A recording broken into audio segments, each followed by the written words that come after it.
child sex offenders on the next Oprah Winfrey Show. Miami, Florida, a city of sunshine, sports, and incredible beauty. But to the racing fan, Miami is the final run of the CART PPG IndyCar World Series, a last opportunity this year to score that all-important win. Today, in Miami, it's the Nissan Indy Challenge at Tamiami Park.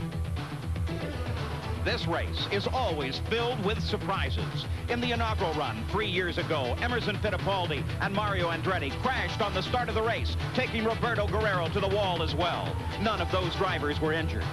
But as soon as the action resumed, teammates Kevin Kogan and Michael Andretti tangled, eliminating the entire team. Al Unser and his son, Little Al, fought for the national championship. The senior Unser won to the delight of his son by a single point. A year later, in 1986, Roberto Guerrero led all but the last lap. As he ran out of fuel, Unser Jr., his low fuel light already flashing, roared past to take the win. Bobby Rahal scored enough points in that race to take the national championship, the first of two he would repeat in 1987. Last year, tropical showers swept the circuit, forcing the teams to keep changing between rain and dry tires. Michael Andretti swept aside the opposition and scored the victory. Today, here at Tamiami Park in Miami, it's a last opportunity for many of these drivers, a last chance to show off, to perhaps do well enough to score a ride for next year. And for others, it's a last opportunity to score those all-important points to move up in the PPG standings.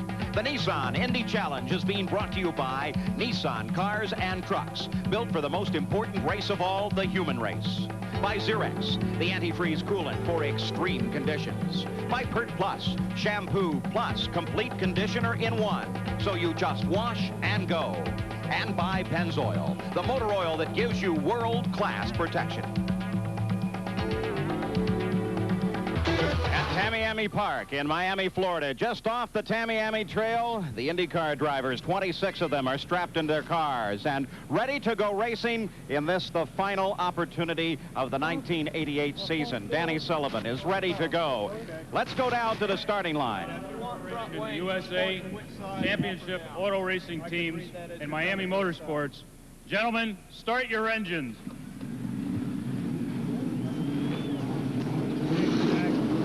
The command given. The Chevrolet engine in the Penske of Danny Sullivan fires up, and all up and down the line. The car is now beginning to respond to that challenge for the final time of 1988. Mario Andretti, his eyes look just ahead as all the engines now come to life, and we are ready to go racing.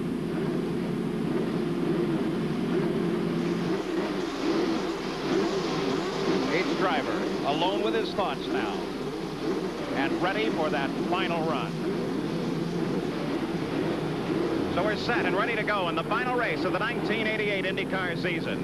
Hello, I'm Paul Page, and the atmosphere here is electric with excitement, not only for the race we're about to see, but yesterday in the Marlboro Challenge, the invitational for the 10 best in the series, we saw a barn burner of a road race with the lead being constantly changed. And then the new schedule is out, and the IndyCars will start their 1989 season with a race for the first time in Japan. And Detroit has decided that they'll replace the Formula One cars with the IndyCars. So in late June of next year, we'll see the IndyCars racing around the Renaissance Center on the streets of downtown Detroit. And then new teams are being formed now. The most significant, Michael and Mario Andretti will team together for next year. And earlier, the Andretti family met with Sam Posey. Paul, for years, Mario Andretti told me he would never again be part of a two-car team. And yet, Mario, you not only got a second car on the team next year, you have a driver that could very well give you a run for your money. You must have some doubts. Well, some doubts, of course, in some ways. However, I'm looking at it from the positive standpoint. I feel that he's going to bring enough to the table there that I should benefit from it as well. And that's how we're going in, and that's how we must make it work. Michael, would there ever be a circumstance under which you might feel a loyalty to your father that would cause you to defer to him on the racetrack? No, not on the racetrack. I don't think that's what he would want, and I don't think, I would want to do that either. It's on the racetrack, we're just going to be every man for himself, but our help is going to come when we're in the pits together and trying to come up with a good setup. two great adversaries teamed together for next year. So father and son are together for next year. And tonight, here in Miami at the annual awards banquet, Danny Sullivan will be crowned as the kart PPG IndyCar World Series champion. Earlier, he talked with Jack Arute. Well, for Danny Sullivan, the pressure of the championship has been lifted, and it would lead one to think, Danny, that maybe you can be a little more aggressive here today. Well, not as aggressive as maybe we'd like. Roger sold the cars, so we have to be a little bit careful. But I think we're just going to stick with the same program that got us there all year long and try to win the race. What about the weather? The weather has been a factor here all weekend. Will that come into play? It will for us because we don't have as good a wet setup as we'd like, and we didn't show very well in the race yesterday. So if it rains, we've got a little bit more problems. And we'll have something to watch, Paul Page. The new champion, Danny Sullivan, and the current champion, the man's been the PPG champion for the past 2 years, Bobby Rahal. This is his last race in that position, but it's also his last race with True Sports, the team that brought him into IndyCar racing. Earlier, he was with Brian Hammonds. To make things more interesting, it's been raining off and on all morning. And Bobby, as you strap yourself into the True Sports car for the final time, what are your thoughts? Well, obviously to try to win the race, you know, we can finish second in the championship. There's no guarantee of that, so we've got to do our best job that we can do. And obviously at the end of the race, you'll give more thought to the fact that it is the last race. But certainly this weekend, I've done everything I could do to end our professional relationships on an up note, and by winning the race, that would be the best way of doing that. Next year, Bobby Rahal will be wearing the blue and gold of the Craco team. Paul? Bobby Rahal with some changes ahead. Now, the last race of the season is a real chance to show off, and it should really be a dogfight. And Bobby Unser, this course is well suited to it. Well, it certainly is, Paul. It's very smooth and it's very wide, and most people say it's a driver's course. This beautiful track here in Florida, just under 1.8 miles around. Here we are going into turn one. Very important turn one, second gear. If you don't get off of this turn good, you can't pass down this straightaway going into turn two. You must outbrake the other cars. Out of turn two, very fast, second gear. Now we're into third gear, going into turn three. We'll take this turn in third gear. And then we're going to fourth gear and into a very hard braking turn. There's nothing more than a dog leg. You can see all the rubber marks there. If you miss it, you go right into the sand trap.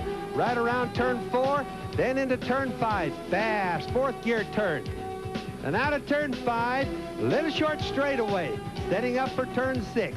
Down gear into third, through the right back around to the left, turn seven. And that's just another dog leg. And here's the most important turn on the whole course, turn number 8, leading onto the long back straightaway. Cars nearing 170 miles an hour. It's very important because turn 9 at the end of the straightaway is wide open. This is where a lot of the cars do the passing. And then right onto the home straightaway, the start and finish line, more than 20 shifts per lap. And it's on that circuit that 26 IndyCar drivers will challenge one another, led by the pole sitter Danny Sullivan, who tonight will be crowned as the new PPG champion. Outside is Mario Andretti, who won the first race of this '88 season. In the second row is Michael Andretti, who won this race last year and yesterday at the Marlboro Challenge. The outside of the second row is Rick Mears, the Indy 500 winner. The third row is Al Unser Jr., who has always finished here in the top 3. And two-time world driving champion Emerson Fittipaldi, who won at Mid-Ohio and Elkhart Lake this year. The fourth row on the inside, Teo Fabi looking for a first win for the Porsche team. And world endurance champion Raul Boisel on the outside looking for his first IndyCar win. The fifth row, Bobby Rahal in his last race as the national champion. And Irishman Derek Daly looking for his first IndyCar win.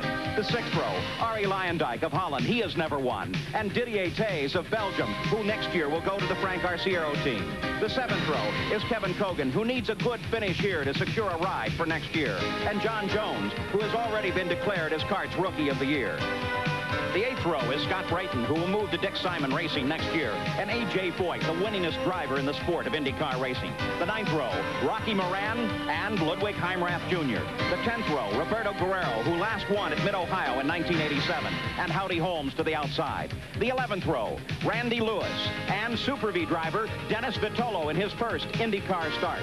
The 12th row, Bernard Jourdain of Mexico, a Super V ace, and Jean-Pierre Frey from Formula 3, a Swiss-born driver. And the 13th and last row, Scott Atchison and Dale Coyne. Dale Coyne with the only stock block entry. The cars coming to the end of the final lap of the pace laps. 3 warm-up laps are complete. Danny Sullivan, Mario Andretti to the outside. The final corner, they're on the pit straight. We watch for Nick Ferraro's green flag. There it is. We race at Tamiami as Danny Sullivan jumps into the lead, and already there is a problem reminiscent of the first race here. Boissel is there. The Porsche of Teo Fabi is against the wall. Another call looks to be Derek Daly's car. That 12th car is the new Rookie of the Year, John Jones. Now on the course, the yellow flags fly only at the first turn, and Danny Sullivan, and there's A.J. Foyt. How terrible that Foyt is out so early. Roberto Guerrero's car. So a number of cars out right here on the start. The very same thing that happened the first year of this race. Paul, I think everybody would have to agree that starting it right going into turn number 1 maybe isn't such a good idea. What happens is the radius just continually tightens up as you get into the turn, and no matter what happens, you just can't funnel all those cars in such a small place. John Jones is out of his car. Foyt has not yet climbed out. Derek Daly is out there. Is Scott Brayton out of his car? Roberto Guerrero is out of his car. All of the drivers appear to be all right, though we haven't seen Foyt climb out just yet. We are talking about a third of the cars being out of this race as of the first lap. So on the start of the race, there's Roberto Guerrero sprinting across the racetrack, and he climbs over the wall. We see the cars positioned at the end of the pace lap as they come off of the last turn. The green flag is given. Now watch back in the 4th row, the green car of Teo Fabi and Boissel to the left of the screen as they touch, and then Emerson Fittipaldi gets involved as well, and all of the cars go to the wall. 8 cars actually involved in this accident. 7 cars are out of the race as a result of this crash, and Emerson Fittipaldi, one of those involved in the accident. Emerson, from your seat, what happened? No, I didn't see. I was taking my normal line. I was on the inside line. And then Teo and Raul got together, and they hit my car from the back. Raul tried to win the race on the start of the race, and you cannot do that. You're placing the blame on Raul Boissel. No, that's what Derek told me. That's what Teo Fabi told me. I couldn't see. I just saw what happened, and they hit from my back and threw my car on the wall. Very unhappy Emerson Fittipaldi, done for the day. Paul? All right, appears to be a victim. We look from the back of Unser Jr.'s car. The 2 cars, the green one in the center of the screen and the one just to the right of it, as Raul Boissel appears to crowd Teo Fabi into the wall, and then Emerson Fittipaldi gets involved in the accident as well. A.J. Foyt, one of those involved in this particular situation. So involved in the first lap accident. What happened from your vantage point? Well, actually, I just seen a bunch of them tangle. I swung to the outside, and I clipped somebody with the right front of my car, which got me backwards, and I backed into the fence and tore the car up pretty good. Emerson Fittipaldi says Raul Boissel started it all. Did you see any evidence of that? Well, I was starting on the 8th row, so it was a pretty big mess when I got down there. I had a pretty good start and gained a couple spots, and then got down there, all the hoses closed, so I didn't have no chance. It was just no hole open. I was hung on the outside there, so I backed her in the wall. What about next year, AJ? You going to run the whole season again? Well, we're definitely going to be at Indianapolis. I don't know exactly what we're going to do next year. All right, A.J. Foyt disappointed today. Paul? One more chance to look at this, Bobby Unser. Well, you can watch. There's Teo Fabi in the green cars. He just won to find, and you just watch on the right there. Boissel just comes right down on him. Leaves Teo no place to go. He's on the inside wall. He has no place to go. They touch cars right there. Of course, they lock the wheels. Now they're sideways. Emo doesn't see it because it hits him from the behind, and they all just head towards the wall. Now they're gathering up everybody that's really close. All right, let's go back to the pit area. The other driver involved in this, Raul Boissel. What do you want? You want Daly? Raul Boissel and Emerson Fittipaldi having words downhill. Raul, in your opinion, what happened, Raul? I have a clear track. I went for the gap inside Emerson, and Teo hit me at the back. Whose fault was it? Who started the accident? Well, Teo hit me at the back of the car, so I have a clear spot. Mass confusion down here. Nobody really seems to know what caused the accident. Paul? Well, let's go down to Jackaroo. I'm with Derek Daly, who was also involved in the altercation. Derek, your version of what occurred. I got a good start. I went down the outside clear, and I saw Boissel hit Emerson, and I knew it was a big crash because of the type of contact. And as I went down the outside trying to clear them, both of them backed into me, and I hit the wall. So I don't know what happened on the inside, but it cheeses me off that for Ray Nicewander, this was an important day, and you know, it's the end of the season. We wanted a little bit better than this, but that's racing, I suppose. Now, in the drivers' meeting, all of the drivers were cautioned about turn 1. In fact, they dropped the green flag before turn number 9, actually, before the start-finish line. How can something like this occur? I don't think it was the starter's fault from what I could see. It might be an unfair judgment if I blame Bozell, but I saw him hit Emerson, and that started a huge chain reaction. I don't know what else happened. And the chain reaction ended up in a meltdown for a lot of cars. Back to you, Paul. Some great disappointments for a number of drivers who really not only hoped but needed to do well here today. We'll be back with more right after this. The #2 team in the nation, USC, meets Pac-10 rival Arizona State. Or a Big Ten matchup as Michigan State tackles Indiana Saturday on ABC's College Football. We're back at Tamiami Park in Miami. We have had 6 laps under the yellow flag, but the course is now clear, and the pace picks up with Danny Sullivan out in front, and we're ready to go racing as they scream for the first turn. Sullivan leads Mario Andretti, followed by Michael Andretti, Al Unser Jr., and Ari Lyondike and Bobby Rahal begin a battle. Rahal had a phenomenal avoidance in that first lap crash, so he is running, in effect, very optimistic, I think, at this point for having avoided that accident. Danny Sullivan out in front. We mentioned earlier the great race yesterday here where Danny Sullivan started from the pole and led just this way. In fact, this is almost a repeat of that scenario because Mario Andretti was in pursuit then. He is in pursuit now. Just minutes ago, this racetrack was really wet, spotty wet all over, Paul. Now look how dry it is, and I hate to say it, but this accident and the extra time they've had has caused the racetrack to really be dry and fast. And another tactical effect that that the accident had, Bobby, and the laps run under yellow is that this race, which often results in someone running out of fuel near the end, that shouldn't be a factor this time out. No, they're definitely, fuel shouldn't be a problem now, Sam. I think everybody's going to have enough, but it's going to cause a game plan change on when the first pit stops are going to happen. You ride on board with Al Unser Jr. That's Michael Andretti just ahead, his father just ahead of him.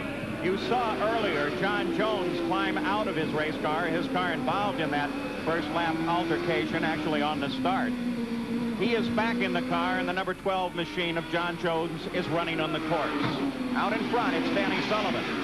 He's being chased by Mario Andretti, and the leaders for the time being are taking it fairly careful. Apparently, that first lap accident's caused some caution out there. I'll bet it took a little bit of gumption out of all of them because the cars that are remaining are seeing that they could have been the ones in the accident. And also remember, it's a 200-mile race. They have a long ways to go, Paul. So at Tamiami Park in Miami, 8 laps are now in the record book. On board with Al Unser Jr. Michael Andretti runs just ahead. In the season-long battle between the different engine makes, which has been dominated by Chevrolet, Michael made everybody at the Cosworth Works very happy yesterday with that victory of his because it put Cosworth in the victory column for the first time this season. So what we're seeing now is the Chevrolet engine and one car off the course. That's a 23 car of Jean-Pierre Frey. He's new to the circuit this year. I think he's damaged the right rear suspension there, Paul. Looks like it has been a spin and a touch to the wall. Let's see if we can take a look. Looking for the 23 car. Top of the screen, out on the far side of the course. Hello. It's a turn down in and ricochets off of John Jones. Poor John Jones, he's having a terrible day out there. He can't do anything. Well, that goes to show just what a little bit of wheel touching will do. It just momentarily puts the car totally out of control. Not Jones's fault, that's for sure, nor was the first altercation. Just bad luck for him.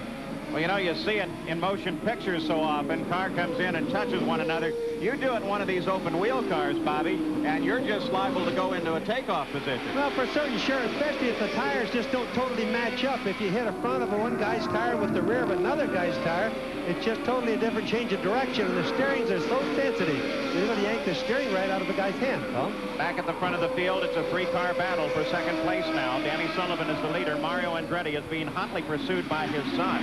And sitting just back behind them is Al Unser Jr. So the new breed pursuing one of the old masters. Now, as we pointed out, we must remember Michael and Mario next year will be teammates. So this might be Michael's one opportunity to say, Dad, look out, I'm really pretty tough here.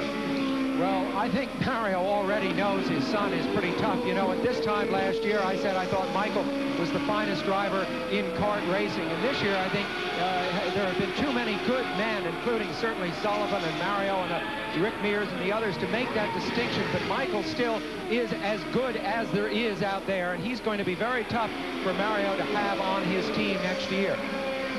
I think after Danny is leading by by about 4 seconds right now, and it might be interesting to note that he's really standing on the gas early. I think after that bad run he had in the rain yesterday, he really wants to get even. But did you notice in that interview with Jack Arute, Bobby, before the race began, that Danny hadn't shaved? I asked him about that. I said, Danny, for heaven's sakes, you've won $815,000 so far this year. Couldn't you afford a razor? He said, I only shave once a day, and I'm saving it for the banquet tonight. He may just He's loose, in other words. imitating the style that's in Miami right now. Don Johnson, right? But, so thinking of Miami Vice. Danny Sullivan is out in front of this field. The battle is for second place, and you're watching it as Mario Andretti tries to hold off the challenge of his son and Little Al. Now ride with Little Al as you see Michael just ahead. Now as you see Michael starting to work on his father, Mario, you'll see Little Al get up there and try to mix it up, because an easy way to pass Michael is for him to get blocked a little bit with Mario. So whenever you see one guy jumping on another guy, you see another guy start coming up there. You get an impression, too, of how really excellent this circuit is at Tamiami. Bobby Unser calls it a driver's track, pure and simple. It is a temporary circuit, though many of us who have seen a good many racetracks around the world would hasten to point out that as a temporary circuit, this rivals a good many permanent racing facilities. This is the last time we will see these cars run on this circuit.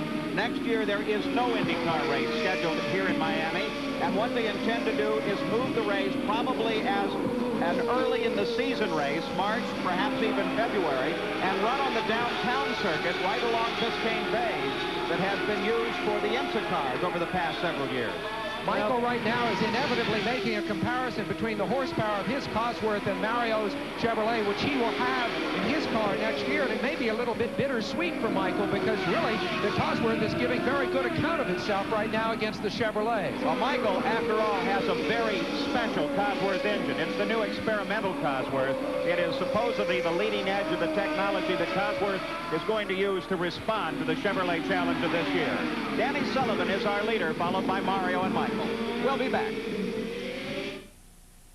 Bernie Kosar is back.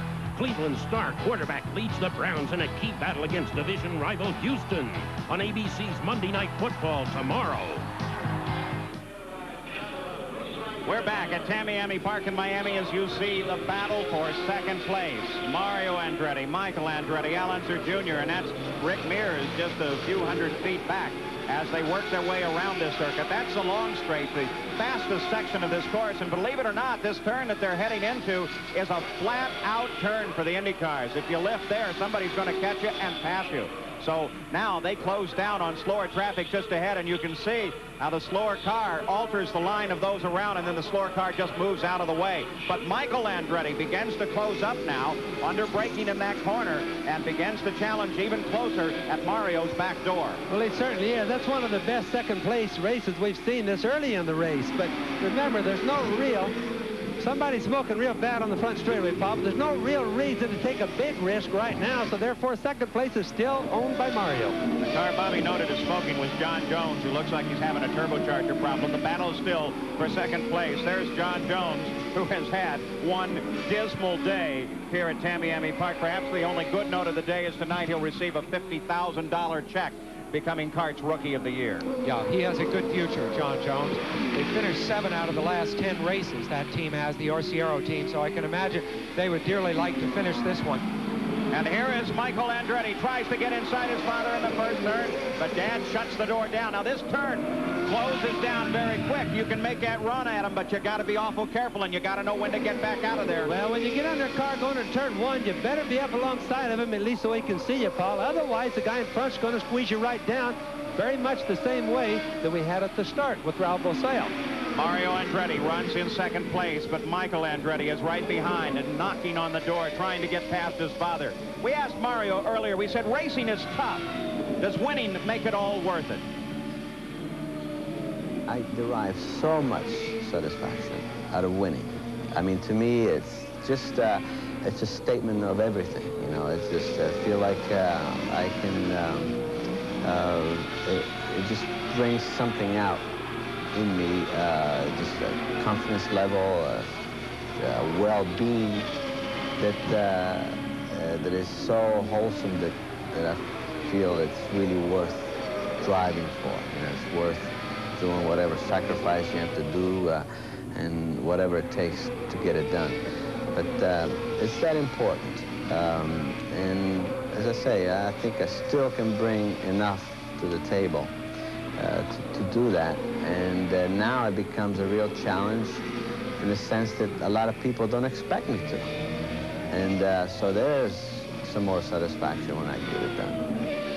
And you saw the pass for third place as Unser Jr. in that number 3 car has managed to get past Michael Andretti and move into third place on board a badly spattered lens now as Unser Jr. tries to catch Mario Andretti. Bobby, is what we were seeing the difference in the Cosworth power versus the Chevrolet? I don't think so, not right now, because you notice little Al right away fell back from Mario a little bit. That means that he was able to study Michael's driving habits, get by him. Now he has to restudy Mario's driving habits, which he is right now, see where his weaknesses are, and then make a run at him, which is what he's starting to work up on right now, Paul. Danny Sullivan is the leader. Bobby Rahal rolls into the pits in the True Sports entry as the crew is there fueling the car, but you can see one of the crew members going to the side pod on the car, which means that it's much more than routine. It's certainly way too early. Well, it's certainly serious. Whenever you see them taking the hood off, they're usually working on electrical or trying to see if maybe the engine is broken. Bobby Rahal has been running 5th. This is an astonishing development because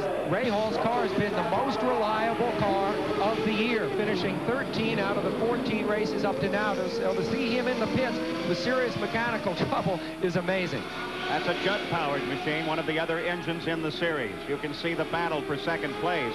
And let's see if we can look ahead and pick out Danny Sullivan, who is so far ahead. He's well out of this picture as you watch Mario Andretti and then Unser Jr. and Michael circle around this course. Paul, the interesting thing about the blimp shot is being able to see actually what the horsepower difference is. You can really see where cars gain and where they lose and a better perspective at that. And I'm not seeing a lot of difference between the Cosworth and the Chevrolet down the straightaway. Exactly what I thought, Bobby. They seem, these 3 cars, to be incredibly equal. I think the only reason that Michael Andretti lost ground there so suddenly was he overheated his tires trying to pass his dad there in those few laps. So the battle for second place continues. Let's go to the pits and Brian Hammonds. Well, the problem for Bobby Rahal is a spark box. They're replacing it now, and Bobby wanted very badly to do well today, and this is final race with True Sports. So far, things aren't going very well at all. Paul? You know, they say that it's the spark box, but really, Bobby, that is the first thing that they change on the car because it's the easiest thing and it's the most logical to solve a lot of problems. It's not always the cure, but it's a way to deal with it. Now let's go to another section of the pits and Jack Arute. Well, all is not well with your current leader, Danny Sullivan. You see from the start of the race, they have had a communications problem with their radio. Now, Sullivan can hear the team, but Sullivan cannot communicate back with the team. So Nigel Bennett behind me, one of the team managers for Penske Racing, will talk to him on the radio and then wait for Danny Sullivan to come by their pit position here and try and signal back an answer with his hands. Kind of primitive, but so far effective. Back up to you. A little combination of the old and new technology, the old pit boards and the new radio. Well, I happened to have talked to Nigel Bennett just moments before the start, Paul. I said, what exactly do you talk to Danny about on the radio? And the answer was, I give him information. There isn't that much that Danny would say back to Nigel that would be crucial, except in matters of how the car is handling. And luckily, right now, the car is handling so well that Danny probably does not need changes. So this communication problem is not as serious as it would be if Danny wasn't handling well. But should he need a change, it could become absolutely critical. And the way the pits are configured here, the teams don't have a lot of warning that the car is coming, and that's where it could get really dangerous. Okay, what they'll have at Penske Racing is a finger. He'll give him 1 finger, 2 fingers, or 3 fingers for a countdown on the changes that he wants. And they can talk back to him via radio, so it could, on a road course, not hurt Danny at all. So Danny Sullivan is out in front here at Tamiami Park in Miami. The battle right now is for second place between Mario and Unser Jr. Michael Andretti follows, and then Rick Mears. We'll be back.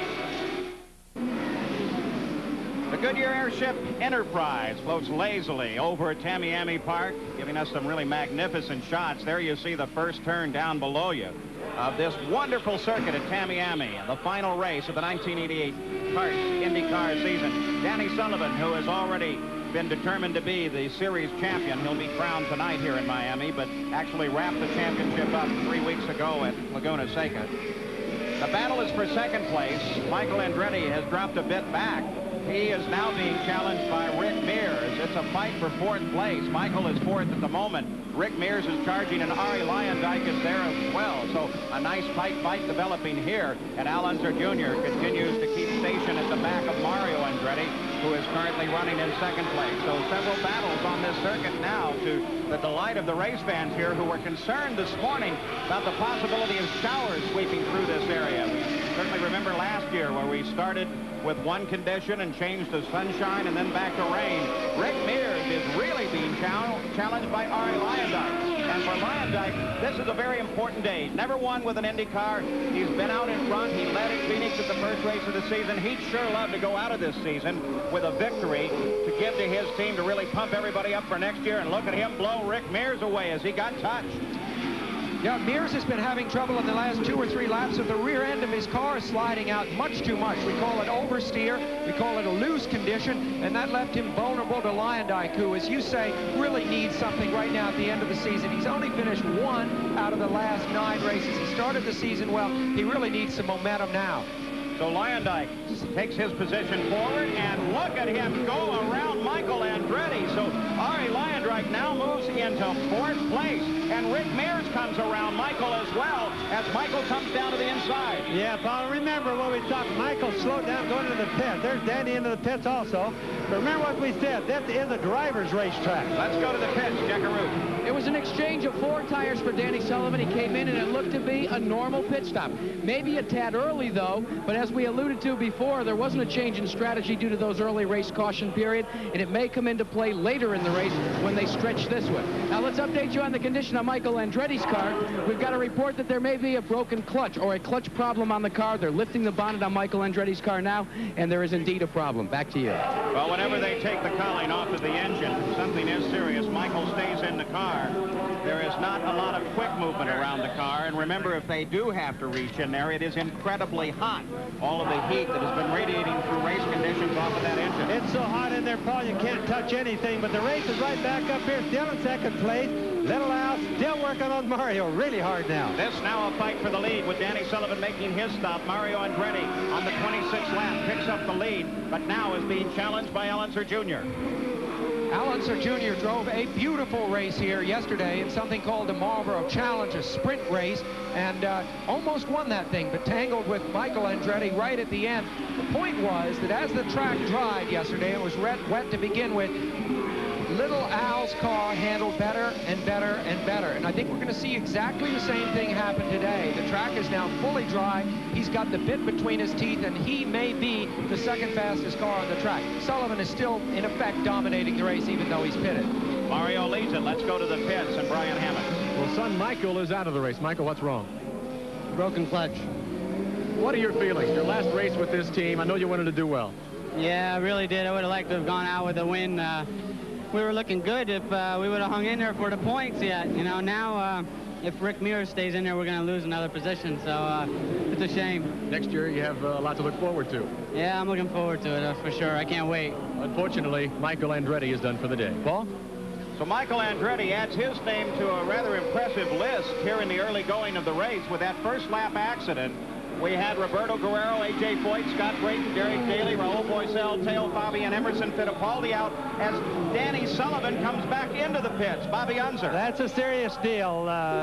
He's just definitely got some problems, Paul. They're starting to undo the hood, side of the car there. They're going to take it off. He probably has some more of these electronics failures that about to kill the Indy car.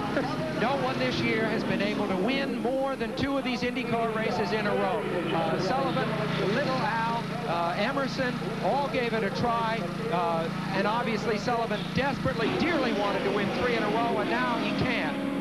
Al Unser Jr. comes rocketing around Mario Andretti, and Little Al picks up the lead. So the battle at the front while cars are falling out, and there you look from the back of Little Al's car at the second place car now of Mario Andretti. You know, one of the things we find about Little Al that he's really good at is that's being able to get his chassis set for the latter parts of the race. If you notice, he's usually quick about from midway on. And right now, I'd say he's really quick, Paul. Al Unser Jr. won here 2 years ago. He is very, very quick here. He could have won yesterday. He was so very close, except for a small puddle of water on the last lap, just as they were going to the white flag. Well, you know, Bobby's point is so right that little Al gets his car set up for the race. I talked to him the other day. He qualified 5th for this race. I said, how you doing? He said, I'm 5th fastest. He said, but it really doesn't matter. I think I've got a very good car for the race. And he shrugs off qualifying. He wants to be in the first 2-3 rows, but he doesn't put the same emphasis on getting the pole that some of the other drivers do. He looks for what counts, which is how it's going to handle right now. On board with Al Unser Jr. As we look back at Mario Andretti, there comes Mario through the field. Let's go to the pits. Jackaroo. Well, Paul Page, the national champion, Danny Sullivan for 1988, will not have another victory laurel. He is resting in his car, but the engine has been turned off. Now, here's the problem. The crew, as you can see, is working in the rear end of the machine. They have a shock problem. They say that there seems to be the fluid is all run out of the shocks. So what they're going to do is they're going to change those shocks and try and put him back out for points, but he certainly won't have the win. Back to you. Well, you're going to see some very brave crew work then, because it's incredibly hot back there. That's right back nestled in with the exhaust system. And the crew will put on their Nomex and asbestos gloves. And Bobby Unser, the shocks are absolutely critical in these cars today. They used to be just kind of something that was in there. Now, if you don't have them tuned right, you're not going racing. Well, that's true, Paul. And one of the big problems is they sit back there where all the heat is. They're tucking the shocks in around the transmissions, around the engine, and there's just not any room for them to cool off. Just a quick note on when you see little Al, for example, follow Mario for such a long period of time, then when he passes him, he pulls away. I just want to make a note that it's the air that he follows. He put Mario in the dirty air, whereas Mario was running in clean air. And what happens when you're following a car, it messes up your wings and stuff like that and slows you down. And that's the reason little Al's been able to pull away a little bit. So little Al leads it. Mario Andretti is second. Ari Leyendyk has managed to move up into third. Well, that's the point I was going to make. He's been closing in fast. So Al Unser Jr. out in front at Tamiami Park in Miami. The #2 team in the nation, USC, meets Pac-10 rival Arizona State. Or a Big Ten matchup as Michigan State tackles Indiana Saturday on ABC's College Football. Back at Tamiami Park in Miami, Al Unser Jr., the leader, being chased by Mario Andretti. Let's go to the pits. Brian Hammonds. Bobby Rahal is out of this race. Bobby, what put you out? Well, don't know, something in the engine compartment, electrical or maybe a piston. The car was running beautifully, and I figured after I got through that mess in turn 1 on the start, you know, you get through that, you figure it's going to be a good day. But, you know, it's just unfortunate. Would like to have ended it on a little happier note, but want to thank True Sports for 7 great years. You did have some tremendous years with this team. What's going through your mind at this point? Well, as I said, you know, you wished it ended on a happier note or a victorious note, but everybody gave their best, and I think if nothing else, that's all you can ask for. All right, Bobby Rahal, next year going to Craco. Paul? This is only the second race this season that Bobby Rahal has not finished. And there is Ari Leyendyk, the #7 car, currently running in 3rd place, desperately looking for an IndyCar win. That's Bernard Jourdain just behind him. But Ari Leyendyk is one of the most likable men on the IndyCar circuit. He is a man that drives with a verve. He grew up in the Super Vs, and he lives a life of style. April 10th, 1988, Phoenix, Arizona, the first IndyCar race of the year. Ari Leyendyk had led for 33 laps when fire broke out as his car was being refueled.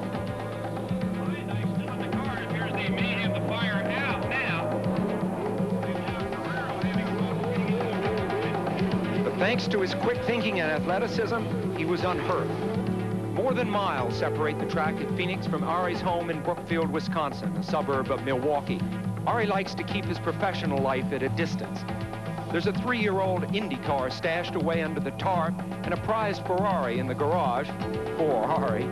But inside the house, the racing posters and trophies are deliberately kept out of sight. What you see instead is a growing collection of contemporary furniture and art. Ari and his wife, Mika, moved to the U.S. from their native Holland 3 years ago.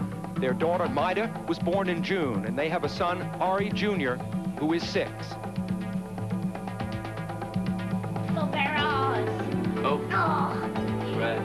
Ari is 34, fluent in Dutch, German, and English.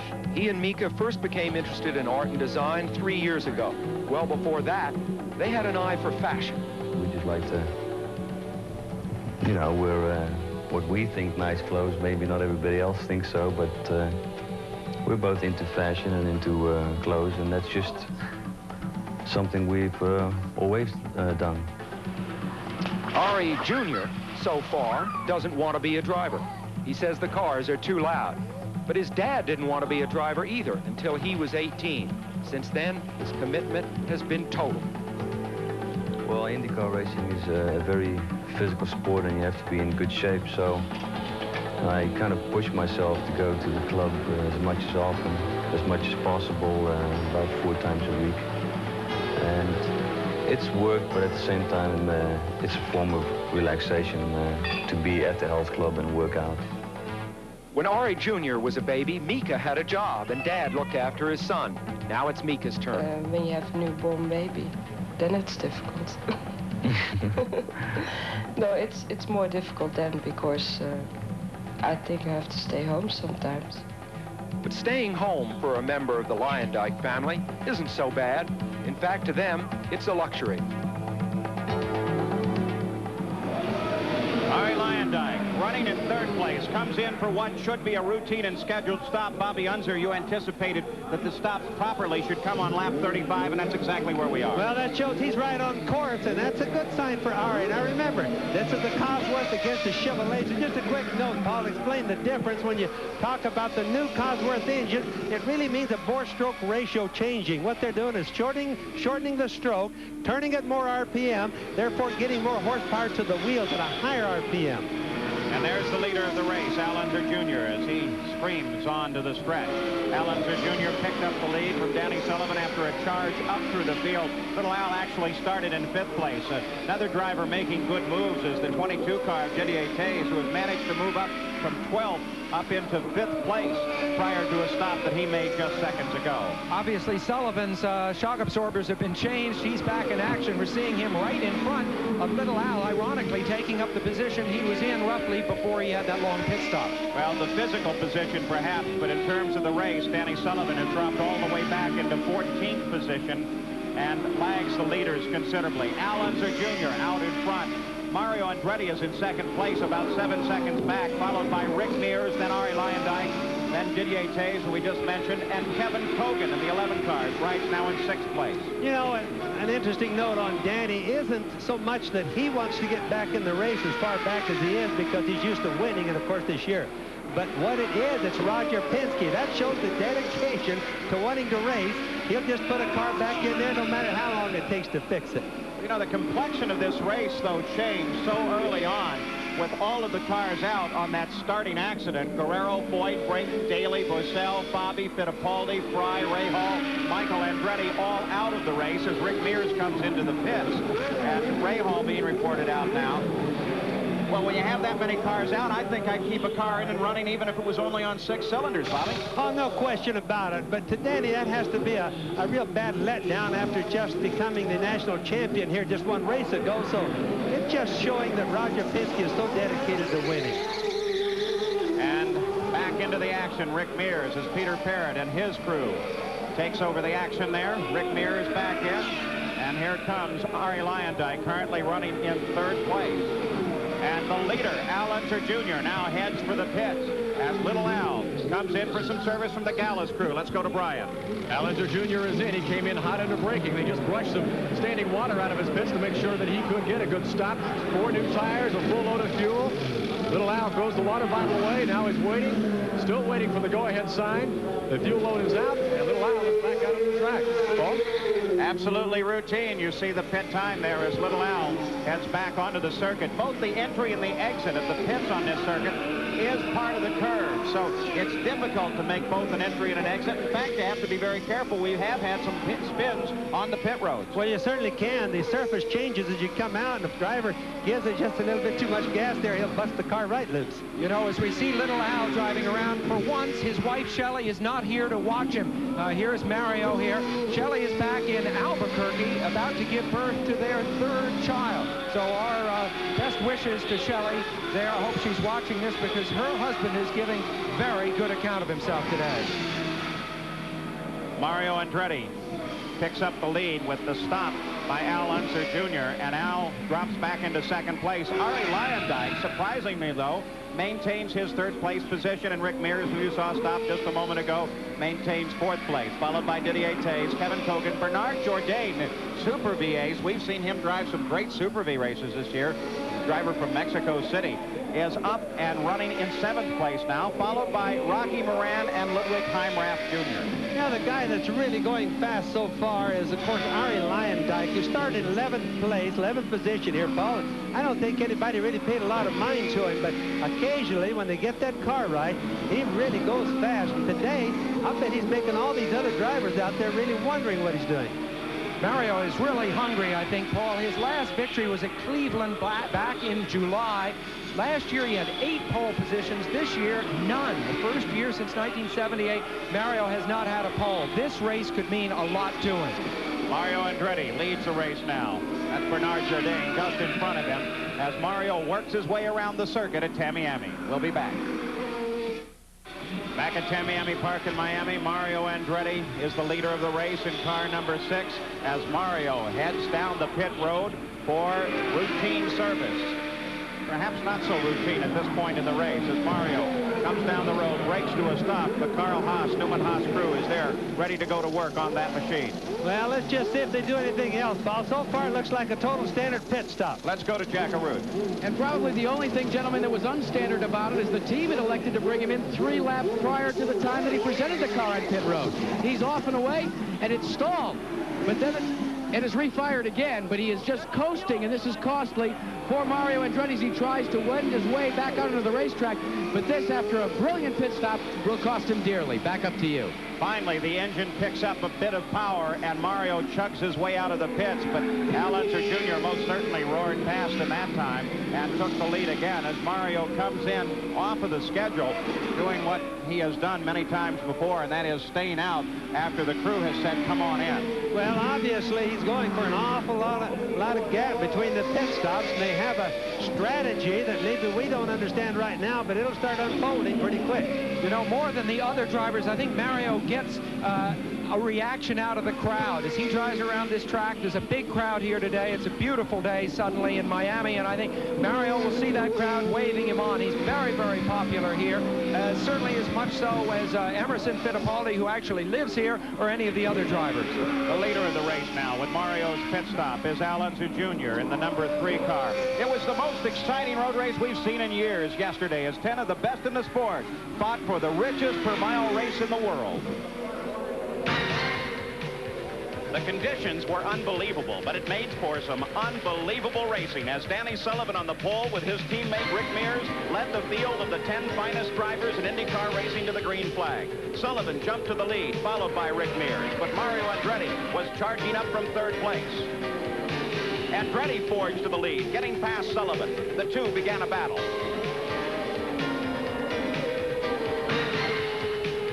But moving up through the pack was Al Unser Jr. He was around Mears and now challenging the 2nd place Danny Sullivan.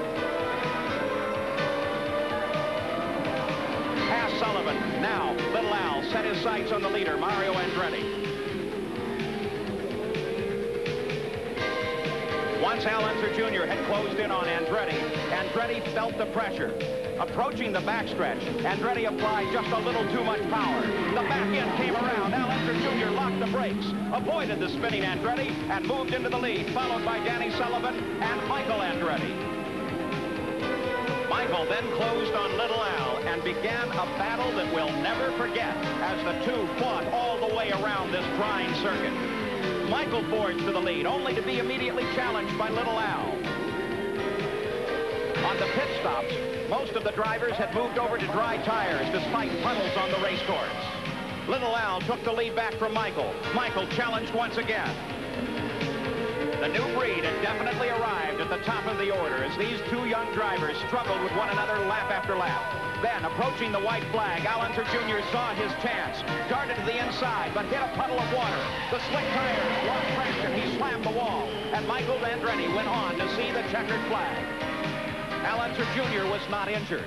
The day was worth $225,000 for Michael, and the first win of the season for the Cosworth engine.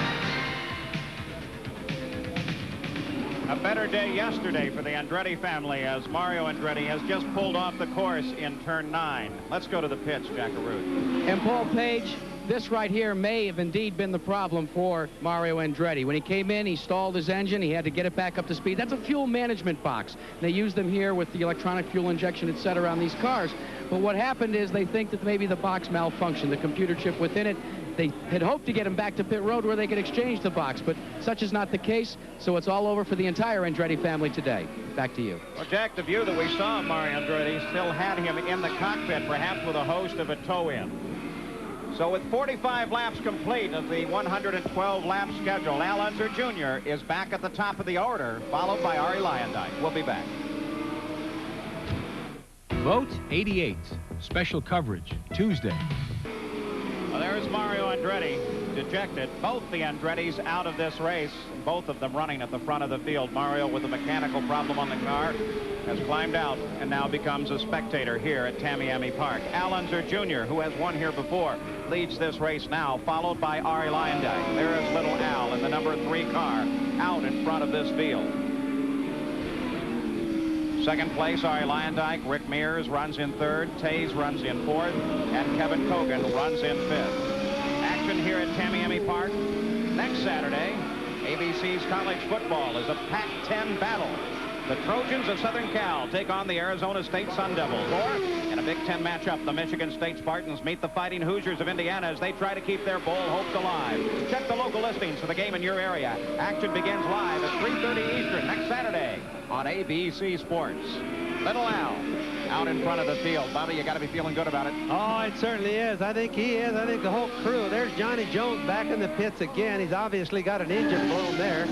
Well, you've got to give him the Perseverance Award, though. He's been in an accident twice. He's been run off the course with a bad engine once, and he's back in again. Again, it's the last race of the year. Boy, everybody's trying hard. See? Well, Jones is a Canadian from Thunder Bay, Ontario, is 23 years old, and he is a fighter. I think he might be a man with a really big future in this sport. He's kind of a stubborn guy, and I think that's going to work for him. Well, we said some of these guys have to use today to show off, and John Jones is one of them because he will no longer have this ride with Frank Arciero next year.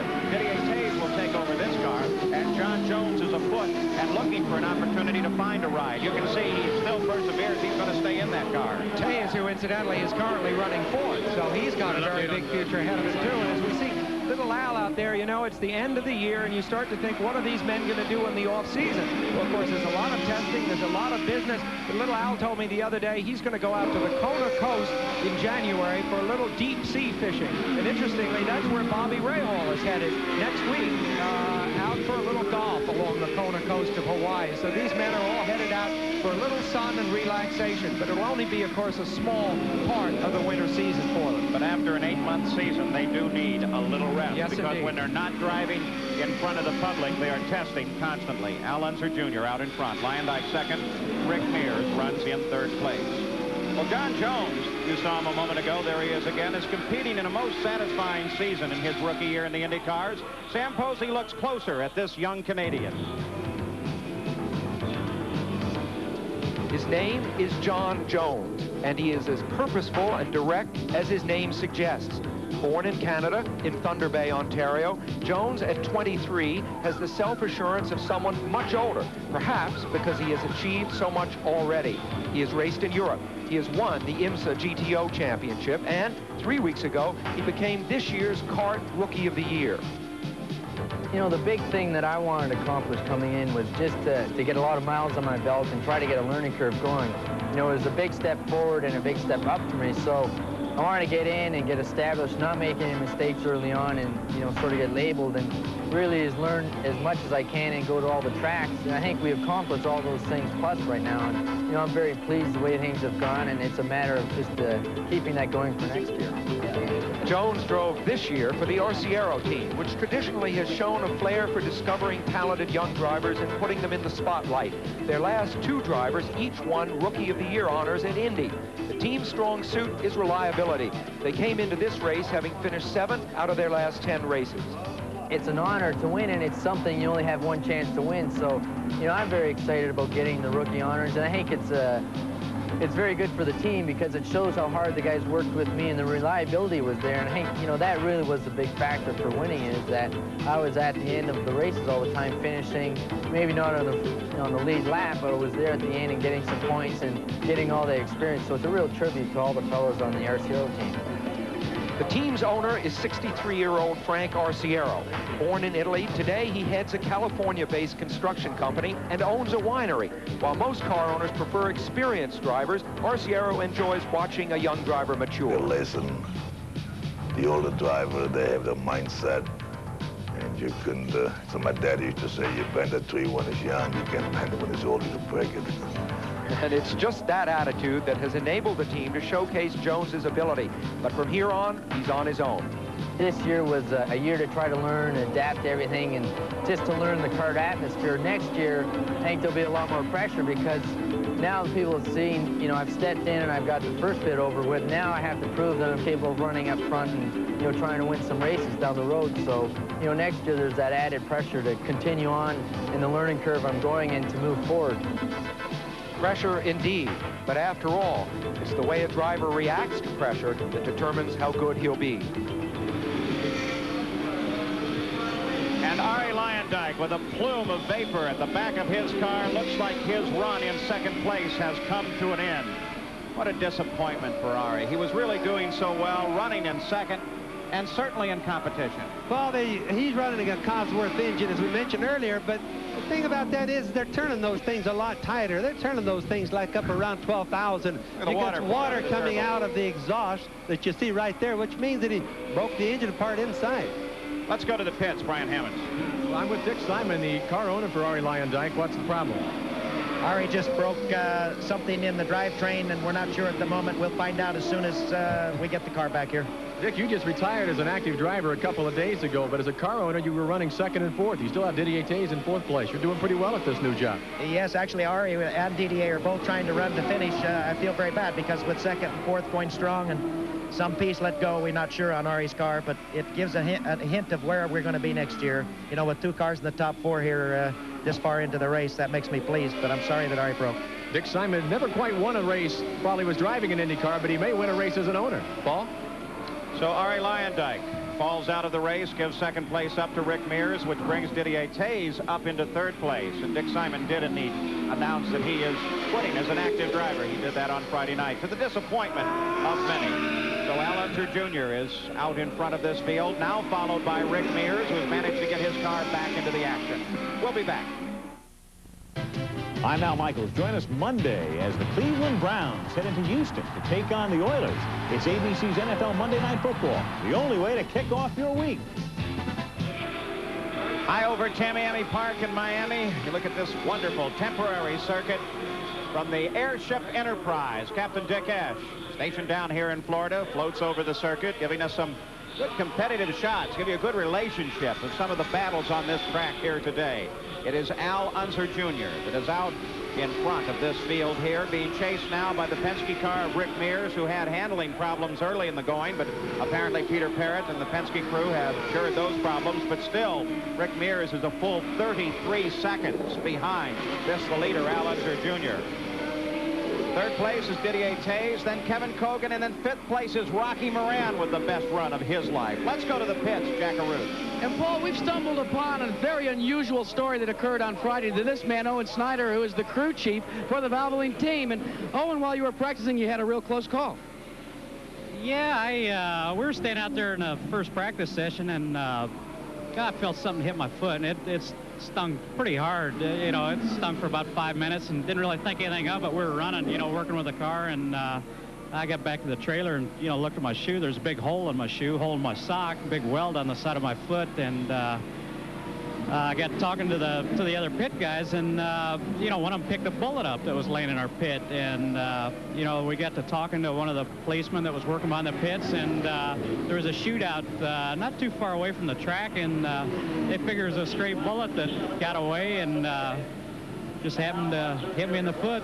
But you're okay, and I'll tell you, that makes working pit road really hazardous to your health. What an incredible story, and what an incredibly lucky man. And it didn't actually break any skin, Paul. It just actually went to his shoe and through the sock, and that was all. There's the 22 car. Dick Simon machine. Didier Tays at the wheel. He moves over to the Arciero team next year. And he started back in 12th place, now runs in 3rd. Is doing really a wonderful job here today and really showing off, which again is his job. Well, here's a man who was given a chance by the True Sports team briefly at the end of last year. He's been touted by a number of teams as one of the real up-and-comers, but it's hard to make a step up into the very top few seats because there just aren't that many of them. Tays obviously is a coming man, and a performance like today's, albeit on a day when a great many of the front runners have dropped out because of mechanical problems, can still put the spotlight on Tays and his considerable talent. It's good to see this. Tays runs in 3rd. Yeah, and he'll be going with Frank Arciero next year, and I drove for Frank when I was a young lad, and I promise you that's a nice man to drive for. Must have been an incredibly long time ago, Bobby. It was. And Frank, of course, now has that winery, and I think he's become an even nicer man to drive for, don't you? In the all-important points fight in the season, we've already pointed out Danny Sullivan has wrapped up 1st place. There's a 56 car of Rocky Moran. And how disappointing. Rocky Moran, we mentioned a moment ago, was running in 5th place. Look at the heat waves coming off that car, Paul. Obviously, they've had a problem inside the engine. The car's under power. He is. I don't know what's going on then. Maybe just one of those fast little spins. He got it going. You can see all the heat waves coming off of it. Boy, that's really burning everything inside. Looks like it hooked up okay, though. Oh, I hope so. Rocky was a teammate of mine back in the mid-1970s in Formula 5000. He's a big man, about 6'3". There isn't a nicer man in racing. He has friends all through the sport. He drove earlier at Indianapolis this year for A.J. Foyt. Before that, he drove for Dan Gurney. There are a lot of men that really know their racing that have very high respect for Rocky Moran, particularly when you need nerve and where you have very fast turns. Rocky here was terrific in this last turn, which is so fast. Well, we mentioned at the start, this is the show-off day with the championship virtually decided. In fact, decided for Danny Sullivan. And then with that starting accident, so many cars out, this gives an opportunity to men like Moran. There is the leader, Al Unser Jr. In this points battle, though, Al Unser Jr., by leading this race, and with Ray Hall falling out, that could have been a $50,000 bill to Ray Hall, because now Al Unser Jr. moves up into 2nd place in the points, and it certainly looks like he may stay there. So he'll get scored as the 2nd place. The 11 car, Kevin Kogan, currently running in 4th place. Here is a man who is not re-signed with a team for next year, but there is talk. The people from the Alfa Romeo team of Formula One are here at the track. In fact, all of the big executives. They are talking about having an engine ready for next year to put in a March chassis for Indianapolis. They are talking about having Kevin Kogan test the car, if not race the car. Yeah, but remember a couple of years ago when Kogan was signed by DJ for Indianapolis, and that deal turned sour. I think Kevin is a little wary of the Europeans. He might want to stick with an American team if he got an offer. But Paul, what you said earlier at the beginning of the show has really been prophetic. So many of these men needed a chance to show what they could do, and suddenly with 6 out of the top 10 guys in this series dropping out in the first third of this race, we're starting to see names like Kogan and Tays and Rocky Moran come up and show what they can do today. Yeah, of course, remember too, Sam, we had that first lap accident which really took out some of our top cars. Oh, exactly, but I'm just saying the circumstance did set the stage for some of the men that we don't ordinarily get to see race, and they're incredibly fine. I think people don't realize how deep the quality goes in the car field. It isn't just the top half dozen guys that we mostly concentrate on. The other guys are exceptional too. Well, look how long Kevin Kogan is able to hold off Al Unser Jr. here. Little Aldo has a full lap now over Rick Mears in 2nd place. And Al Unser Jr., you saw that accident he was involved in yesterday, but he faces the fact he could be seriously injured in this sport. You know, you do everything you can to protect yourself. We have fire suits, we put on helmets. And there's a reason why we put on helmets, and that's in case you make a mistake or there is a mistake made with your car or with somebody else. I mean, you know, the first time I ever crashed doing 200 was a lap car taking me out. And so, you know, those things, you know, like my dad said, the odds are going to get you pretty soon. And so you do everything you can to protect yourself. Well, right now, the odds are riding with Al Unser Jr. nearly a full lap ahead of the 2nd place car of Rick Mears. Then Didier Tays, Kevin Kogan, Bernard Jourdain of Mexico City with a great run, runs in 5th. Then Randy Lewis, Howdy Holmes, Ludwig Heimrath, and Dennis Vitolo. We'll be back. Back at Tamiami Park in Miami, we take a look at the cars out of this race, and this entire list, with the exception of Fry, is a result of that first lap accident right at the green flag, taking some of the key names in the sport out. So all of those, Brayton, Daly, Bussell, Foy, Guerrero, Fabi, Fittipaldi, Fry, all as a result of accidents on the course. But we've had other drivers out, Michael Andretti, Bobby Rahal, Mario Andretti, Arie Luyendyk just a few moments ago, and Rocky Moran now being reported out officially. Problem with the gearbox on his car. I'm sure a great disappointment for Rocky Moran. Those cars out of the race here at Tamiami Park. 26 cars started this run. This is one of them, the 69 car of Bernard Jourdain of Mexico City. He is a very tall, very easygoing, likable guy. I've spent some time with him down at Dallas at the Super V race down there. He really understands this sport very well. He drives very skillfully. He and Ken Murillo, another one of the top Super V drivers, have been battling back and forth throughout the season, and he really enjoys the sport. Now making his move to the Indy cars, and certainly has a future. He is running in 5th place right now in that machine. Bernard Jourdain, one of the names to look forward to in IndyCar racing. At the front of the field, look at this. It's Kevin Kogan still trying to keep Al Unser Jr. behind him. Look at how good Kevin, who's running in 4th place, is running. Al Unser Jr. is still the leader. You spoke of the names to look forward to. I still feel that that race that we saw yesterday, that we had the highlights package of, was really a foretaste of what the 1990s are going to be all about. It's going to be little Al Unser, who you see right here on your screen, and Michael Andretti. I think those are going to be the superstars of the 90s, and I think the race that we saw yesterday and part of what we have just seen here today is a taste of things to come. It's going to be terrific. Keep in mind on little Al that he's a lap up on Rick Mears, or a lap ahead right now, so he's not going to take any chances trying to pass. He's going to pass only when opportunity makes itself available, because he could wear number 2 on that car next year. That's what they're really shooting for. Let's go down to the pits now, Jack Arute.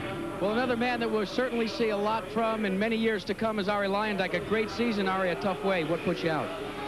Well, drivetrain broke on the car. I had the Provimi car running pretty well. Actually, I avoided that first lap crash.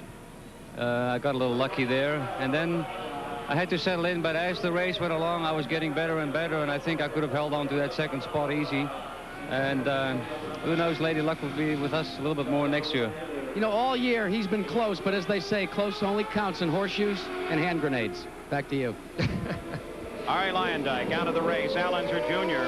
leads this run by nearly a full lap over Rick Mears. And a moment ago, you caught a glimpse once again of number 12, John Jones. Yes, the R0 team got it repaired and back in the run. I have a question for Bobby. Bobby, a race ago in Laguna Seca, little Al hit a rabbit with his car, and of course, back at Indianapolis, your brother Al hit a rabbit. Do you Unsers have anything against rabbits? Against rabbits, I'm not too sure, Stan, but I'll top you one better than that. Somebody told me the other day that he actually hit a goose instead of a rabbit. Not that one for a while. Al Unser Jr. out in front of the field, followed by Mears, Didier Tays, Kevin Kogan, and Bernard Jourdain. You know, the growth of IndyCar racing over the last 10 years has been absolutely extraordinary. A good part of that growth is due in part to interest from the most unlikely supporters.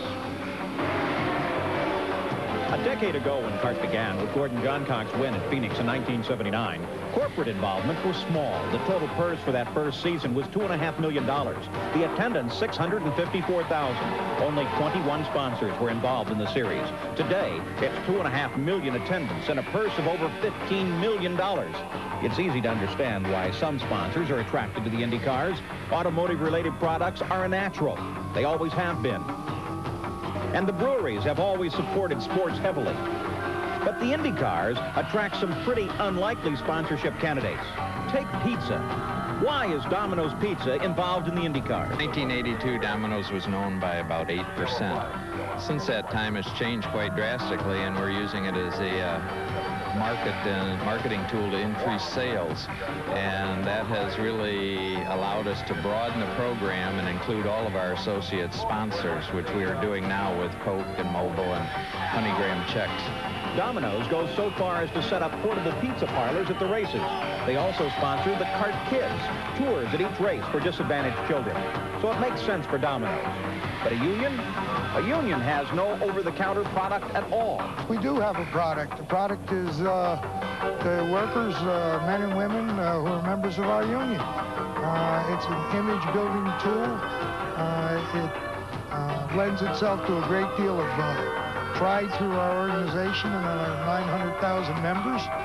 And it attracts non-union skills in America who get an interest in our union and get exposure, and as a result, we increase the number of members. We've had many organizing campaigns, very quiet and subtle as a result of our participation in the CART PPG IndyCar Series. Provimi-Veal has no over-the-counter product either, but after several years of sponsoring Ari Lyondike, the IndyCar relationship has changed their business. We've been very well pleased with the increase of business that we feel has come from this particular phase of auto racing. We've naturally advertised in all the trade magazines, but this has opened a new field to John Q. consumer, who we want to get to. Thanks to Randy Lewis, a driver with a business degree, Silicon Valley and their high-tech computers are heavily involved. Toshiba brought over 3,000 guests to Laguna Seca to cheer Lewis on. But Lewis says a driver today must have a business mind. As you know, just putting the name on the side of the car doesn't make it anymore these days. There are a lot of other aspects of servicing your sponsors, and the driver is the most important single person as far as that goes. And so in that respect, he has to be a good businessman and understand the business aspects. Most companies feel the IndyCars allow on-site access not available elsewhere in sports. Unlikely relationships, but each with their own success stories. Because it apparently is working, that list of sponsors has now grown from 21 to over 110. And CART is now a $400 million business enterprise. We'll broadcast from Disney World in Orlando, Florida. And a special good company. Al Unser Jr. now coming up behind Didier Tays as he engages slower traffic. Al Unser Jr. still the leader by a full lap over Rick Mears. Tays rides in third, then Kevin Kogan and Bernard Jourdain. Randy Lewis is sixth, Ludwig Heimrath, Howdy Holmes, Dennis Vitolo, and Scott Atchison round off the top 10. But Al Unser Jr. is just making hay of that tremendous power of the Chevrolet racing engine and his car. Rick Ellis and the team have to be incredibly happy about this one. They certainly are, Paul. I just put a stopwatch on him, and I have been doing it for a while. And I noticed little Al slows down. This is showing how smart he is today. Slows down, then as Rick Mears starts picking up a little bit, little Al just picks right back up again. So he's kind of flowing with whatever the competition does. So Al Unser Jr. out in front. Now, if you're wondering why some of the names that you favor may not be in the top of the order right now, perhaps it's due in part to an accident that occurred right at the green flag of this race. As they were lining up for the run, this is the look from Al Unser's onboard camera. Watch the green car. That's Teo Fabi, and Raul Boisel came in and tapped him into the wall. And that started a chain reaction that took out Emerson Fittipaldi and A.J. Foyt, Scott Brayton, Derek Daly, Fabi, Boisel, and when Boisel made contact with Fabi, he bounced out into Emerson Fittipaldi. And when Fittipaldi got sideways, as A.J. Foyt put it a little bit later, there just weren't any holes to drive through anymore. And that's why so many drivers went out. The track is narrow down there. They have just started the race, and suddenly there was nowhere to go for the latter half of the field. If an accident like that is triggered in the back part of the field, all right, you only eliminate a few cars. This one came right at the front, and it had major repercussions. Al Unser Jr. continues to gobble up the field. That was Bernard Jourdain, the fifth place car that he just put yet a third lap down as little Al continues his charge around this circuit at Tamiami Park in Miami. You know, coming up on ABC Sports, now let's take a look because Al Unser Jr. heads into the pits. Al Unser Jr., this should be just a tick early, shouldn't it, Bobby? Yes, it is. He's about 4 laps early, Paul, and I think that's, again, part of their guarantee program to make sure that in the last pit stop that they got a full load, but not only that, he just won't run out no matter what. And a third thought, too, Bobby, is that he was in heavy traffic there. He was losing time on the track. Why not move the stop up? That's an old Penske trick. That's what everybody's doing today. I know. You pointed that out to me before. Al Unser Jr. goes out into the action while the second place car, Rick Mears, rather than coming around to pick up the lead, decides to follow the leader and make his stop as well. So Rick Mears now comes in. The crew goes goes to work on that car. You know, Rick, of course, has been overshadowed throughout the season by Danny Sullivan, except for Indianapolis, where he won. But it hasn't affected his sense of humor at all. A few days ago, Rick and Danny had been filming a commercial out here. They were running late and had to be delivered to a press conference by limousine. They pulled up at the press conference in this big black limousine. The door opened. Rick stepped out, and of course the press was all standing around. They said, "Ha! I bet you thought it was going to be Danny." So Al Unser Jr. comes around the course and runs the lead as Rick Mears makes his stop. And what should in fact be the last stop on the circuit. You know, Rick Mears keeps a home in Bakersfield, California, as well as one in Reading, Pennsylvania, near the Penske shop. And when he goes home to Bakersfield, he goes there to relax, to recharge his batteries. I go home to be home, and I don't necessarily go out a lot in town for that very reason, because when I go out all the time on the road, so when I get home, I want to stay home. And so that does recharge the batteries, and that's why, you know, I say I have to work at that, because that's me and that's what I need. So, you know, we do get back there and with the family and get to get on the boat and relax a little bit. That is a way of recharging the batteries, and it is a big help. Well, Rick Mears, that bright yellow machine, runs in second place right now behind Al Unser Jr. Let's go to the pits and Brian Hammond. Roger Penske, you brought Rick in with on lap 74. Can you go the distance now? I think we came in on 75, and we put all the fuel in. We got a full tank, so we should be able to run the distance. Fuel's been a factor here before. Well, it sure has, but we've made it this far, so our window is really to come in at this point. So now we've got it all in the car, so we'll have to see. After this race is over, you've got to go home and say, man, I just had one whale of a year. Well, that's right. We got to get this one over with. It's, you know, still a race, but it's been fantastic. And, you know, all our guys have done a tremendous job, and we're just glad it's going to be over. Roger Penske may have another win under his belt before this one is over, though, Paul. Well, you saw part of the Penske record. 3 cars, the entire front row at Indianapolis, the Indy 500, the championship. I don't know that you could ask for much more. Maybe his next big objective is to finish first, second, and third in the championship Indy and put 3 cars on the front row all in the same year. Roger would go for that. But, you know, Danny, of course, has won the championship. But interestingly, the man that earned the most money this year of all the car drivers was Rick Mears, due largely, of course, to his Indy victory. But his total going into this race was $1,178,000 earned. That is a lot of money. And Danny has an opportunity to make a great deal more at the banquet this evening. By the way, tomorrow on ABC's Monday Night Football, AFC Central Division rivals put their identical records on the line when Bernie Kosar leads the Cleveland Browns into Houston to take on the Oilers. Action begins live at 9 Eastern tomorrow on ABC Sports. Al Unser Jr. still a full lap over second place Rick Mears in a runaway for that top spot, but a race that has given an opportunity to a good many drivers to show that they are equally as skilled as some of the front runners, and given the proper equipment they just might be able to perform just as well as Al Unser Jr. is now. But at the top of the order, the name is Unser Jr. Rick Mears is second. Didier Taze lies in third place. Then Kevin Kogan, and then Bernard Jourdain out of Super V's. The top of the order at Tamiami. We'll be back. The USC Trojans are making a bid for a national championship. Currently ranked second in the country, Rodney Peete and company sit atop the lead in the Pac-10. But to keep that lead, they must head to Arizona State and tackle the Sun Devils. Or in the Big Ten, Michigan State meets Indiana. The race for the Rose Bowl heats up Saturday on ABC's College Football. Back at Tamiami Park in Miami, Howdy Holmes and Randy Lewis battling for 8th place on the circuit. Holmes just ducked under Randy Lewis and got past to the inside, but the two have been working back and forth for a bit here. Holmes in his last ride in this, the Alex Morales car, and in fact, the A.J. Watson wrenched car of Randy Lewis, a Wilkie car, that is also the last ride for Randy Lewis. So they do tell us that Lewis has some very big plans for next year as he keeps his sponsor. Howdy Holmes will be looking for some opportunity next season. And again, as we mentioned at the start of the broadcast today, the whole idea is for some of these drivers to show that they are skilled and maybe get the attention of some owners.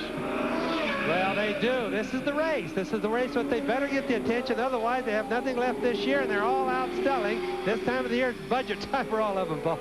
Randy Lewis has really been quite skillful in bringing new sponsors into the series, especially these high-tech sponsors from out in California, where he keeps his home, has a degree in marketing from out on the West Coast. And in many races, you'll see Randy bring in as many as 3,000 of his sponsors, employees, and clients to a race. He'll spend a lot of time with them. He really knows how to market IndyCar racing.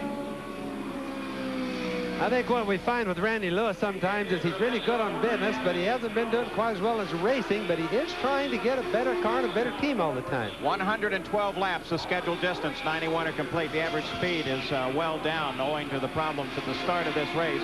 We've seen 3 lead changes with 3 different leaders, and that one full course caution, though we've seen the yellow flags popping up at individual stations throughout the race. 14 different cars out of this race of the 26th that started here in the Nissan Indy Challenge at Tamiami Park in Miami.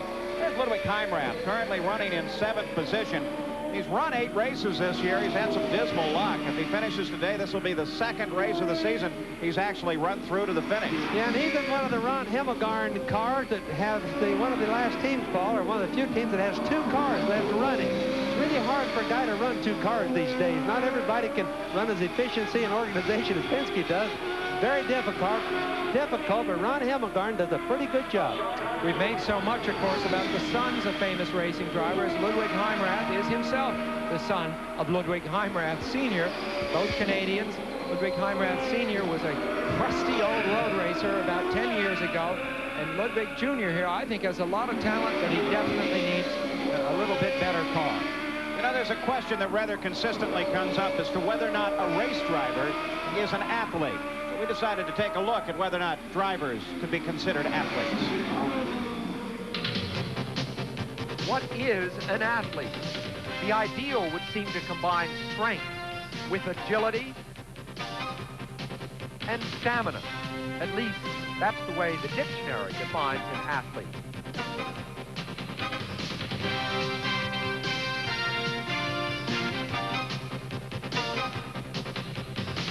Are racing drivers athletes? Not perhaps in the strictest sense as defined by the dictionary, but consider these facts. For 3 hours non-stop, drivers are subjected to forces of up to 3 Gs. Their heart rate is triple what it is at rest. Lightning fast hand-to-eye coordination is essential. They need reflexes and balance. So yes, drivers do have at least some characteristics of an athlete. But can you imagine Mario Andretti as a gymnast? Or Rick Gears as a weightlifter? Or A.J. Foyt as a marathoner? Well, probably not. But then athletes from these sports couldn't necessarily drive cars either. Recently, a team of Canadian doctors devised a battery of tests to evaluate the performance, both mental and physical, of some of the world's best drivers.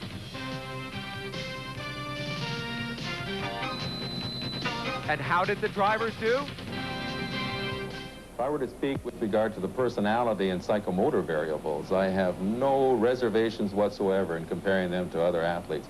In fact, these car drivers are amongst the most professional and competitive individuals that I have encountered when testing different kinds of athletes. Each driver paid a fee of $1,000 to be tested. A solid investment, it turned out. By following the advice of the doctors, many of the drivers developed training habits that improved their performance on the track.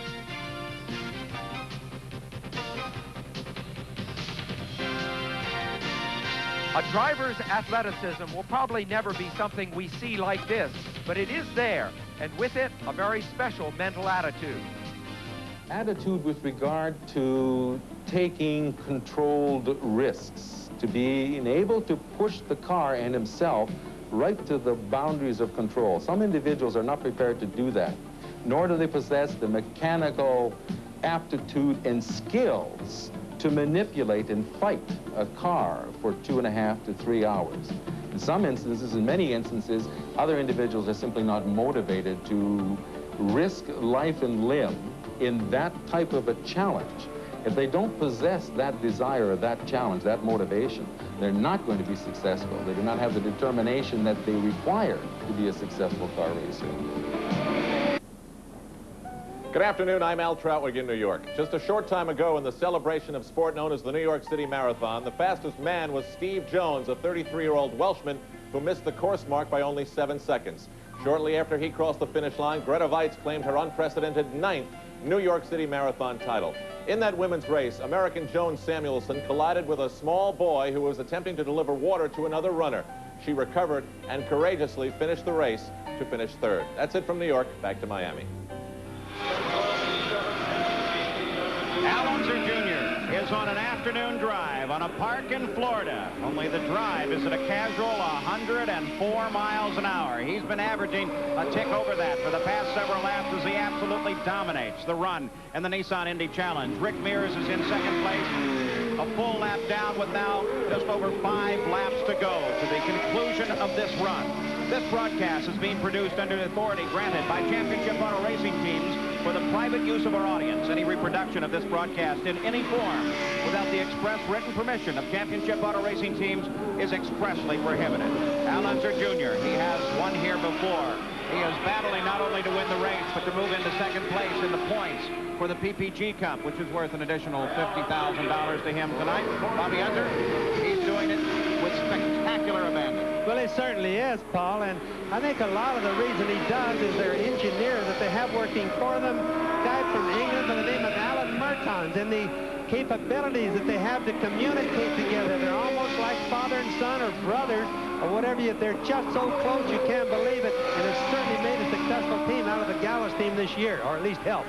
A little Al has picked up the pace just a bit. He's running up at about 110 miles an hour. There's Al's record as we take a look at what is really a spectacular record for Al Unser Jr.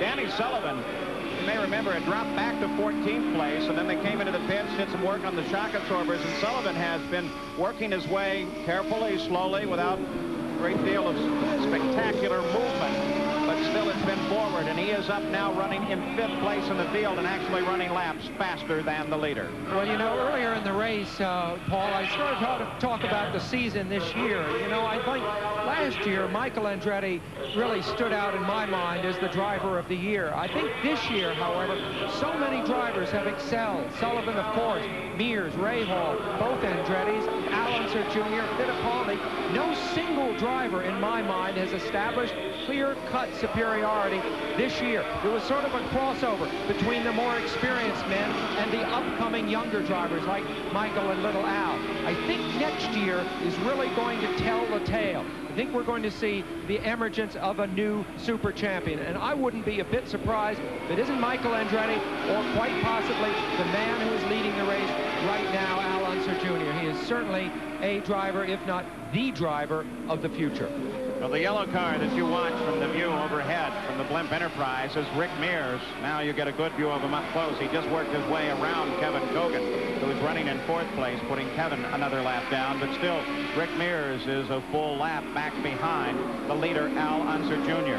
Mears trying to finish off with a few extra points out of this race as well. You know, of course, at this point, it all looks so peaceful, but you got to remember that one of these Chevys, when it's revved up full speed, which is 12,000 RPM, each piston is going up and down more than 200 times per second. That's going on out there right now. So it really isn't so peaceful, and anything can go wrong. Rick Mears, that spectacular PC-17, the car that has really come into its own this year with the Chevrolet power, has been such a dominant machine in the IndyCar series, taking Danny Sullivan to his first IndyCar championship and Rick Mears to an Indianapolis 500 win.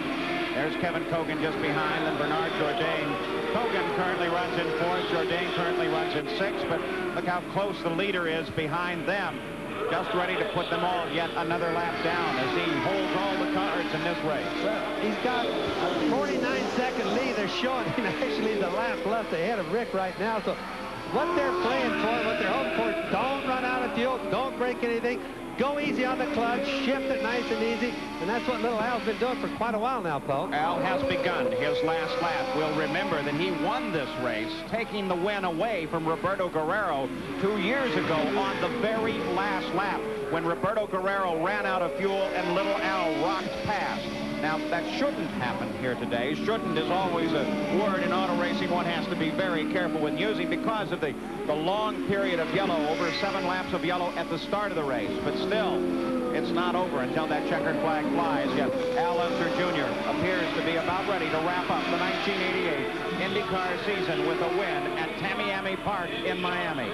Al Unser Jr. on the final long straightaway makes his turn, the last turn. The checkered flag lies just ahead. Nick Monaro has it, and the season is now over for the IndyCars. Al Unser Jr. Dallas Racing has won their 8th win of their career, the 4th this year, and still all of Little Al's wins have come on road courses. Little Al has yet to win on an oval, but a win is very sweet any way that you take it. And he's going to get that number 2 on the car that they've been wanting all year. They wanted number 1, but number 2's not bad.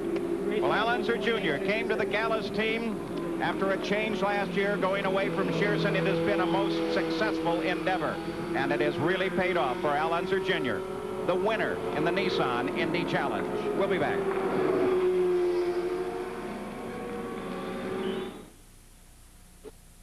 On his Monday night for ABC's Monday Night Football from Houston, the Houston Oilers and the Cleveland Browns. Both teams coming off big wins. The Houston Oilers defeating Washington this past Sunday. And, of course, the Cleveland Browns with Bernie Kosar back. They beat the Cincinnati Bengals. A key matchup in the AFC Central. So be with us on ABC's Monday Night Football. The engines are silent. The race is over, as is the 1988 season. Al Unser Jr. will take home over $70,000 of a $550,000 purse. Al Unser Jr. wins at Tamiami Park. Let's go to Jackaroo.